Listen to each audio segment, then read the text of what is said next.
Hello everyone, welcome to Mold classes. हम कर रहे थे चैप्टर 1 क्लास 9 केमिस्ट्री का chapter matter in our surrounding. Previous class में हमने डिस्कस किया था कुछ NCERT based in text questions को। आज की क्लास में हम उसी को कंटिन्यू करने वाले हैं। और अगर आपको इन क्वेश्चंस का विद सॉल्यूशन पीडीएफ चाहिए तो आप डिस्क्रिप्शन बॉक्स से डाउनलोड कर सकते हैं। तो देखते हैं हमारे क्वेश्चन थर्ड के ए पार्ट को, जो कि है a gas fills completely the vessel in which it is kept.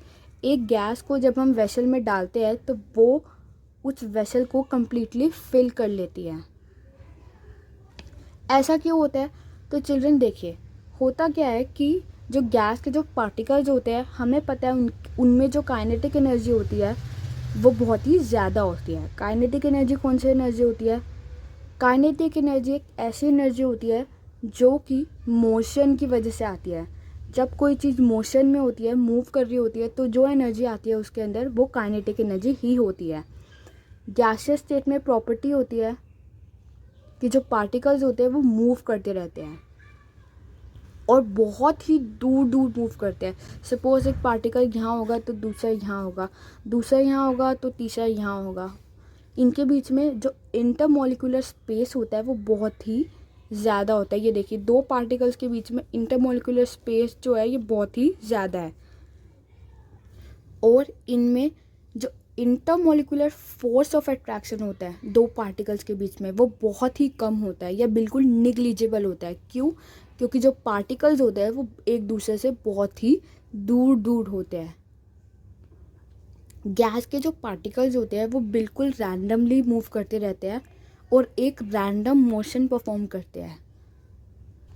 इसलिए ही अगर एक गैस को अगर हम एक वेसल या फिर एक कंटेनर में डालते हैं तो वो कम्प्लीटली फिल कर लेती है उस वेसल या कंटेनर को।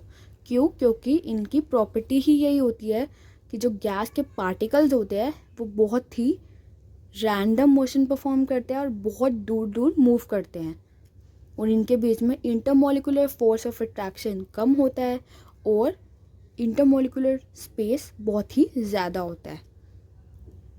तो आई होप आपको ये चीज़ क्लियर हो गई हो। रीड कर लेते हैं एक बार। Gases have negligible intermolecular force of attraction between the particles of gas. Because of these particles move in all the directions. Hence the gas fill the vessel in which it is kept. तो I hope आपको ये चीज़ clear हो गई होगी। Second question read करते हैं। A gas exert pressure on the walls of container. अब देखिए, मैंने अभी बताया कि जब हम एक कंटेनर में गैस को डालते हैं तो वो रैंडमली मूव करते हैं, जो गैस के पार्टिकल्स होते हैं, राइट। अब अगर गैस के पार्टिकल्स रैंडमली मूव करेंगे तो ऑब्वियसली वो कुछ फोर्स एक्सर्ट करेंगे। कहाँ पे एक्सर्ट करेंगे? जो वॉल्स होती है कंटेनर की वहाँ पे, मीन्स ये वाली जगह पे। अब ये फोर्स एक्सर्ट करेंगे तो मीन्स प्रेशर भी एक्सर्ट होगा। अब प्रेशर एक्सर्ट होगा तो एक टाइम ऐसा आएगा कि ये जो वॉल है वो डिस्ट्रॉय भी हो जाए, है ना।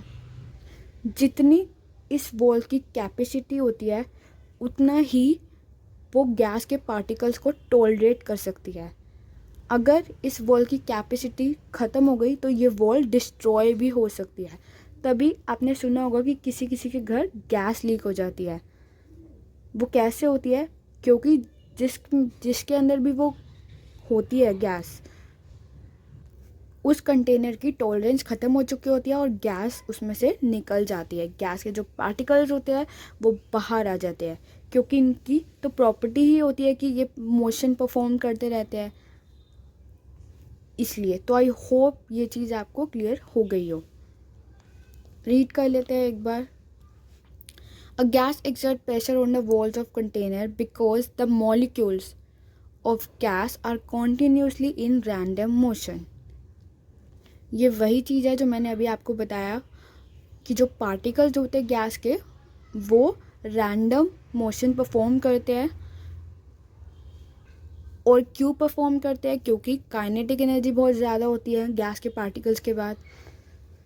so that the molecules of gas vibrate and hit on the walls of container. As a result, gas pressures on the walls. तो आई होप आपको ये चीज़ क्लियर हो गई हो. पार्ट सी को देखते हैं.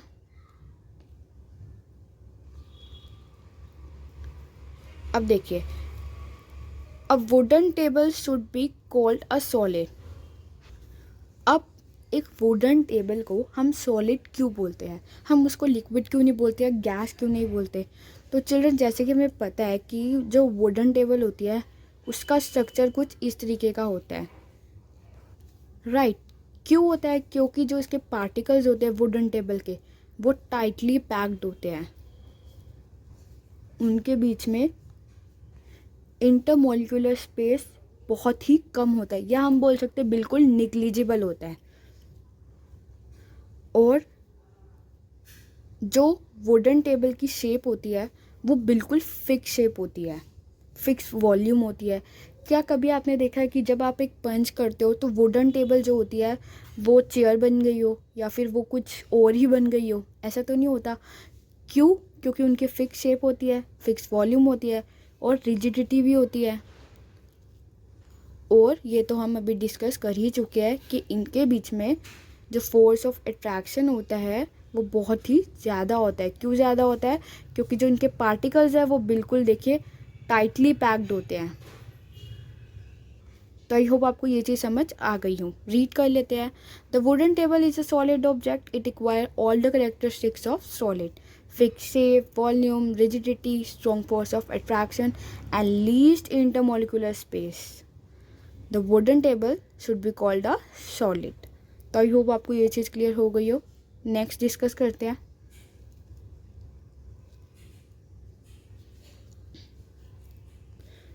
We can easily move our hand in air, but to do the same through solid block of wood we need a karate expert. अब देखिए क्वेश्चन क्या कह रहा है कि जब हमें अपना हैंड मूव करना होता है एयर में तो हम इजीली कर लेते हैं, बट वहीं अगर हमें सॉलिड ब्लॉक में हैंड मूव करना होता है तो हमें एक कराटे एक्सपर्ट की ज़रूरत होती है. तो ऐसा होता क्यों है?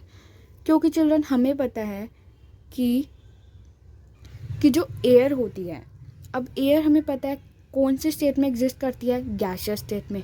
और गैसियस स्टेट के पार्टिकल्स कैसे होते हैं? बिल्कुल ही दूर दूर. हम कह सकते हैं कि जो उसमें इंटरमोलिकुलर स्पेस प्रेजेंट होता है वो बहुत ही ज़्यादा होता है, इसलिए हम ईज़िली मूव कर लेते हैं अपने हैंड को. बट वहीं अगर हम किसी सॉलिड ऑब्जेक्ट की बात करें, जैसे कि एक सॉलिड वुडन ब्लॉक की, तो इसके जो पार्टिकल्स होते हैं वो बिल्कुल टाइटली पैक्ड रहते हैं, एक दूसरे से चिपके हुए. इनके बीच में ना इंटरमोलिकुलर स्पेस होता है और ना इतनी ज़्यादा काइनेटिक एनर्जी होती है कि वो मूव कर पाए. इनका जो फोर्स ऑफ अट्रैक्शन होता है दो पार्टिकल्स के बीच में वो बहुत ही ज़्यादा होता है, तभी हमें एक कराटे एक्सपर्ट की ज़रूरत होती है. तो आई होप आपको ये चीज़ क्लियर हो गई हो. रीड कर लेते हैं एक बार. Particles of air have large space between them. If we talk about wood, it has little space between its particles. Because of this, we can move our hand in air.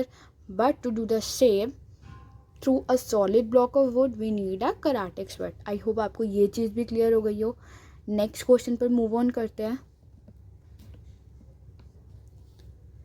Yes, if अगर आपको video अच्छी लग रही हो तो अब तक like करिए, अपने फ्रेंड्स के साथ शेयर करिए और चैनल को सब्सक्राइब करिए. चलिए आगे बढ़ते हैं.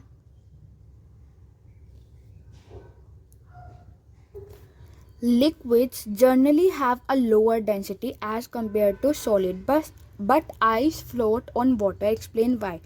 चिल्ड्रन, जैसे कि हमें पता है कि जो लिक्विड की डेंसिटी होती है वो कम होती है. किससे कम होती है?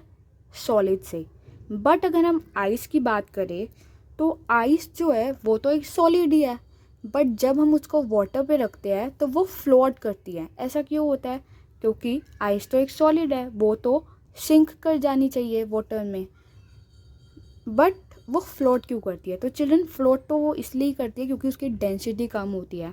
जिस जिसकी डेंसिटी ज़्यादा होगी वाटर से वो सिंक कर जाएगी वाटर के अंदर, बट जिसकी कम होगी वो फ्लोट करेगी। तो आइस की डेंसिटी जो होती है वाटर से कम होती है। अब होती क्यों कम है वो अभी हम डिस्कस करते हैं, क्योंकि है तो एक आइस सॉलिड ही, तो फिर डेंसिटी कम होती ही क्यों है। तो चिल्ड्रन, जो आइस की वॉल्यूम होती है वो बहुत ही ज़्यादा होती है, और वॉल्यूम ज़्यादा होती है तो मीन्स जो डेंसिटी है वो कम होगी। अब डेंसिटी का फॉर्मूला क्या होता है ये हम ऑलरेडी डिस्कस भी कर चुके हैं। डेंसिटी इक्वल्स टू अपॉन में मास अपॉन में वॉल्यूम, राइट। जो डेंसिटी होती है वो डायरेक्टली प्रोपोर्शनल होती है मास के, बट डेंसिटी इन्वर्सली प्रोपोर्शनल होती है वॉल्यूम के। मीन्स जब किसी चीज़ की डेंसिटी ज़्यादा होगी तो वॉल्यूम कम होगी, और किसी चीज़ की जब वॉल्यूम कम होगी तो डेंसिटी ज़्यादा होगी। अब आइस की जो डेंसिटी होती है वो बहुत कम होती है, इट मीन्स जो वॉल्यूम है वो बहुत ज़्यादा होती है। जब वाटर फ्रीज होने लगता है आइस बनने के लिए तो वो एक्सपैंड हो जाता है, और जब एक्सपैंड हो जाता है तो जो आइस के क्रिस्टल्स बनते हैं वो कुछ इस शेप के बनते हैं, इनके बीच में स्पेस प्रेजेंट होता है। इसलिए ही हम कह सकते हैं कि जो डेंसिटी होती है आइस की वो कम होती है as compare to water, means as compare to liquid. अब ऐसे ही केस हम बात करें तो कॉटन का भी देखा था।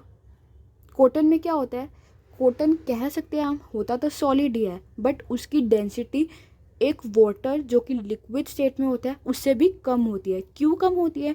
क्योंकि चिल्ड्रन, जो कॉटन होती है ना उसके अंदर एयर प्रेजेंट होती है। जब हम कॉटन को प्रेस करते हैं तो वो एयर बाहर आ जाती है, एक्सपेल आउट हो जाती है। तो आई होप आपको ये चीज़ भी समझ आ गई हो। That's it for today. Video अच्छा लगा हो तो लाइक करिए, सब्सक्राइब करिए चैनल को, और शेयर करिए अपने फ्रेंड्स के साथ। Thanks for watching.